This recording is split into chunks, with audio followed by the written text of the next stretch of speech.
And actually, I'm happy to show you the work that I'm doing today. I don't think it'll take very long. If you haven't ever done a ball joint, it's not a big deal, guys. This is the O'Reilly joint that they gave me that was totally incorrect, and you can see it's way too tall. So not a big deal. It was 25 bucks. So out with the old. And if you can't get that out, you can even use a propane torch. You don't need MAP gas or oxyacetylene or anything exotic like that. Just put some heat right on the knuckle right there, and then take a screwdriver or whatever else and bang a hammer on the top of it. It will pop out. Just get the knuckle hot all around it. Try not to heat the actual shaft of the joint. So we have this one, and this is a ball joint press set. I have one because I rented one time and didn't return it, so that was really good. It was a nice little tool I didn't expect to buy. But the way that you use it, and the way we're going to use it today, is you simply take the, I'll call it a C-clamp component. I guess that is kind of what it is. You can see one side is threaded, the other side is smooth. So obviously we know we're going to take our shaft here, and we're going to do like this. We're going to start threading it in.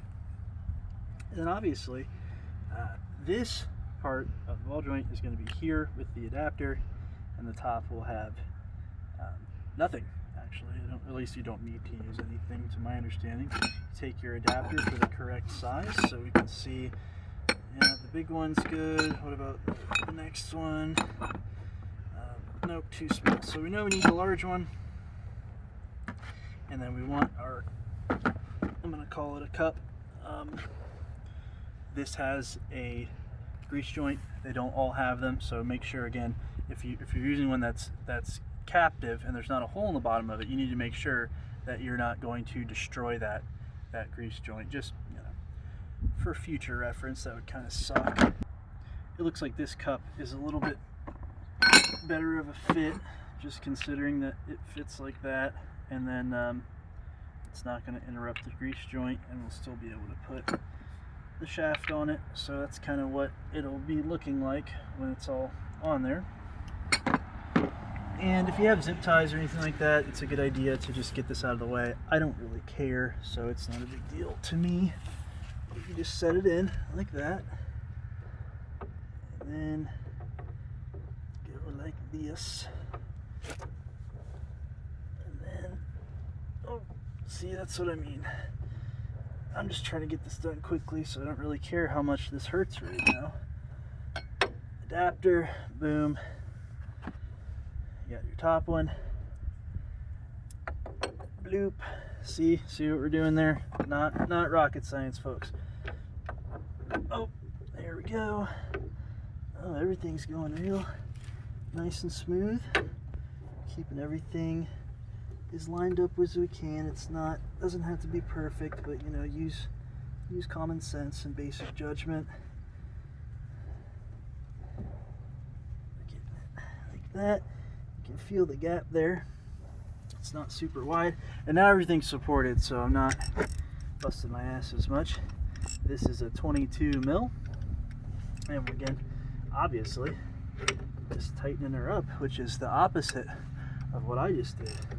So, and you can see it's very easy to just give her a couple crankerinos, and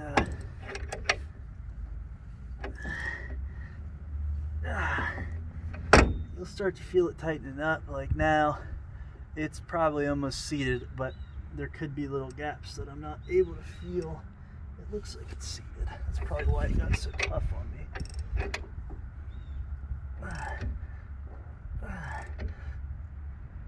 Nope, that ain't going anymore. I can tell you for absolute certain. Just broke my ratchet, so that's how you know it's tight. Fuck torque wrenches, you feel me? Okay, so after I gave it probably, oh good, 5 Uggas, and no Boosted Boy Uggas.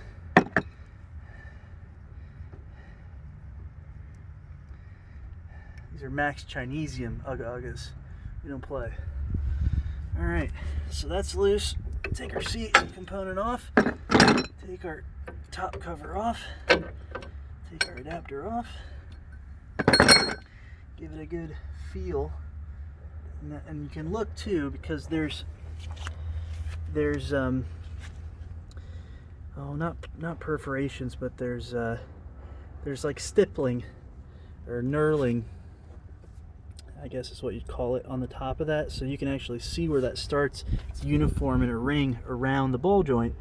So if you're looking around it and you're seeing, hey, it's uniform in terms of the height over the A-arm, the ball joint socket, I guess you'd call it, then you know it's pressed in tight. And you can feel on the underside too. I'm 100% sure that this is completely pressed in to where it's supposed to be pressed in, so that's good. And then obviously you just put it back on the way you took it off, but don't forget your protector. Goes on there like that, and you set it on. I am going to do this off camera, but I just want you to know I take high temp ball grease and I pack the inside of this in there with it, just so when I put it on, I know I'm probably not going to have to jack with this ever again. So again, you see the knuckle, boom, you put it on. Take your castle nut, yoink, there's a hole in there. You get a cotter pin set at O'Reilly's for like $7. Boom, there's ball joint. Thanks for watching.